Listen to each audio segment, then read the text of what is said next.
Early on in my service as a young missionary in Uruguay and Paraguay, Jeune missionnaire, au début de ma mission en Uruguay et au Paraguay, je me suis rendu compte que l'une des choses qui attirait le plus les gens qui voulaient en savoir davantage au sujet de l'Église de Jésus-Christ des Saints des Derniers Jours était leur intérêt pour notre doctrine concernant la famille.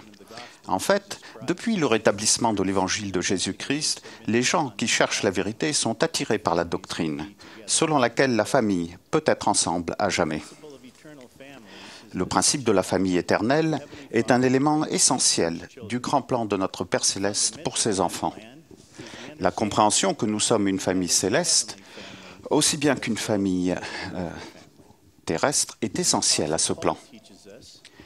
L'apôtre Paul nous enseigne que notre Père céleste est le Père de notre esprit, qu'ils cherchassent le Seigneur et qu'ils le trouvent, car en lui nous avons la vie, le mouvement et l'être. De lui, nous sommes la race.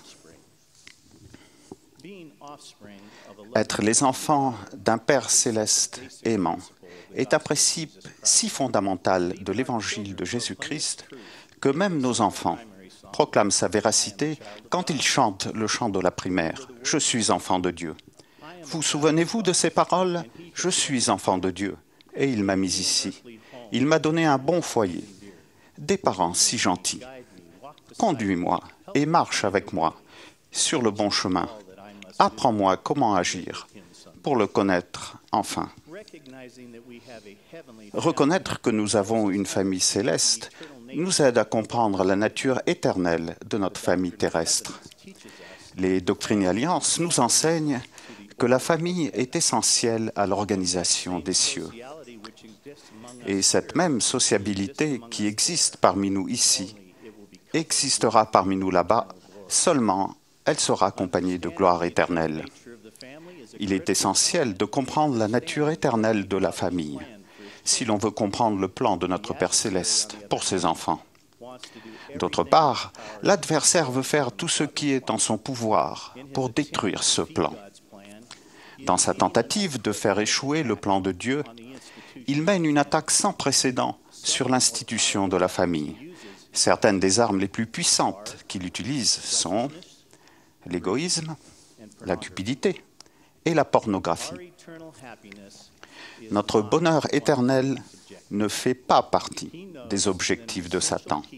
Il sait qu'une clé essentielle pour rendre les hommes et les femmes malheureux comme lui est de les priver de relations familiales qui ont un potentiel éternel. Parce qu'il comprend que le vrai bonheur dans cette vie et dans les éternités se trouve au sein de la famille, Satan fait tout ce qu'il peut pour la détruire. Alma, le prophète de jadis, appelle le plan de Dieu pour ses enfants le grand plan du bonheur. La première présidence et le collège des 12 apôtres, que nous soutenons comme prophètes, voyants et révélateurs, nous ont donné ce conseil inspiré concernant le bonheur et la vie de famille. La famille est ordonnée de Dieu. Le mariage entre l'homme et la femme est essentiel à son plan éternel. Les enfants ont le droit de naître dans les liens du mariage et d'être élevés par un père et une mère qui honorent leurs vœux de mariage dans la fidélité totale. On a le plus de chances d'atteindre le bonheur en famille lorsque celle-ci est fondée sur les enseignements du Seigneur Jésus-Christ. Ce bonheur dont parle Alma, et plus récemment la première présidence et le collège des 12 apôtres, c'est au foyer, au sein d'une famille, qu'on est le plus sûr de le trouver. Nous le trouverons en abondance si nous faisons tout ce qui est en notre pouvoir pour fonder un foyer centré sur le Christ. Sœur Mains et moi avons appris des principes importants quand nous avons commencé, au début de notre mariage, à fonder un foyer centré sur le Christ. Nous avons commencé par suivre le conseil de nos dirigeants de l'Église. Nous avons réuni nos enfants et nous avons fait des soirées familiales hebdomadaires. Et nous avons prié et étudié quotidiennement les Écritures. Cela n'a pas toujours été facile, ni commode, ni réussi, mais, avec le temps, ces activités simples sont devenues des traditions familiales que nous chérissons. Nous avons appris que, plus tard dans la semaine, nos enfants pouvaient très bien ne pas se rappeler tout ce que nous avions enseigné lors de la soirée familiale, mais qu'ils se rappelleraient que nous l'avions faite. Nous avons appris qu'au cours de la journée à l'école, ils ne se rappelleraient probablement pas les mots exacts des Écritures ou la prière, mais qu'ils se souviendraient que nous les avions lus et que nous avions prié.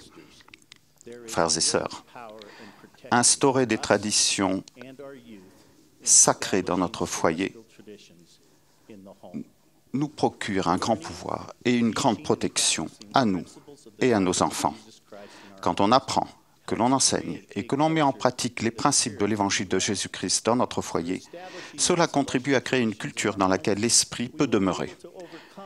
En instaurant ces traditions célestes dans notre foyer, nous pourrons surmonter les traditions fausses du monde et apprendre à faire passer en premier les besoins et les soucis des autres.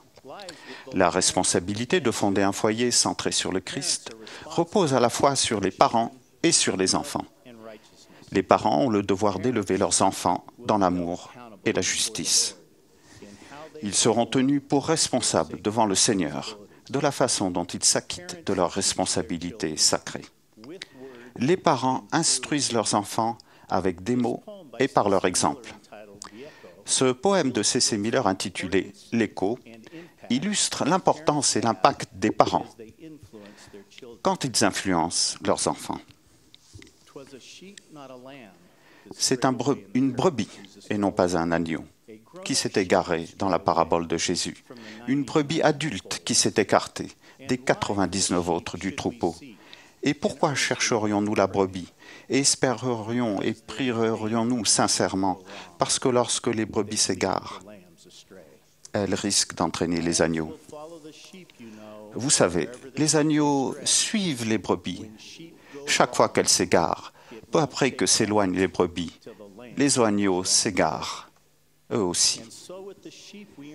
Et nous supplions sincèrement les brebis en faveur des agneaux aujourd'hui, car quel prix terrible les agneaux devront payer lorsque les brebis se seront égarées.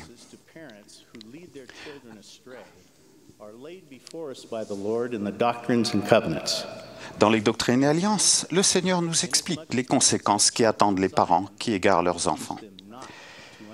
Et de plus, s'il y a des parents qui ont des enfants en Sion, qui ne leur enseignent pas à comprendre la doctrine du repentir, de la foi au Christ, le Fils du Dieu vivant, du baptême et du don du Saint-Esprit par l'imposition des mains, le péché sera sur la tête des parents. On ne saurait trop insister sur l'importance des paroles et de l'exemple des parents dans l'enseignement des traditions célestes à leurs enfants. Les enfants jouent aussi un rôle important dans l'établissement d'un foyer centré sur le Christ. Je vais vous lire un court discours que Will, mon petit-fils de 8 ans, a récemment fait, qui illustre ce principe. J'aime monter à cheval avec mon père pour prendre des animaux au lasso. Une corde est constituée de différents brins entrelacés qui lui donnent sa force. Si une corde n'avait qu'un seul brin, elle ne nous permettrait pas de faire notre travail. Mais parce que plusieurs brins agissent ensemble, nous pouvons l'utiliser de plusieurs façons différentes et elle est solide. La famille peut être comme une corde. Quand il n'y a qu'une seule personne qui travaille dur et fait ce qui est juste, la famille ne sera pas aussi forte que lorsque tout le monde fait des efforts pour s'entraider. Je sais que lorsque je fais ce qui est juste, j'aide ma famille. Quand je suis gentil avec ma sœur Isabelle, nous nous amusons tous les deux et papa et maman sont heureux. Si maman a besoin de faire quelque chose, je peux l'aider en jouant avec Joey, mon petit frère. Je peux aussi aider ma famille en gardant ma chambre en ordre et en aidant chaque fois que je le peux, avec une bonne attitude. Comme je suis l'aîné de ma famille, je sais qu'il est important que je montre le bon exemple. Je peux faire de mon mieux pour choisir le bien et suivre les commandements.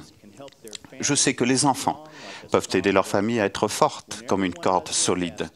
Quand tout le monde fait de son mieux et travaille ensemble, la famille peut être heureuse et forte.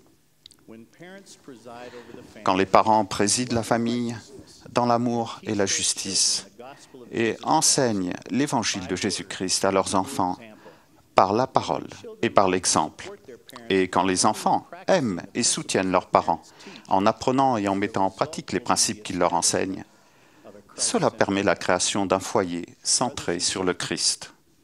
frères et sœurs. Nous, membres de l'Église de Jésus-Christ des Saints des Derniers Jours, nous comprenons la nature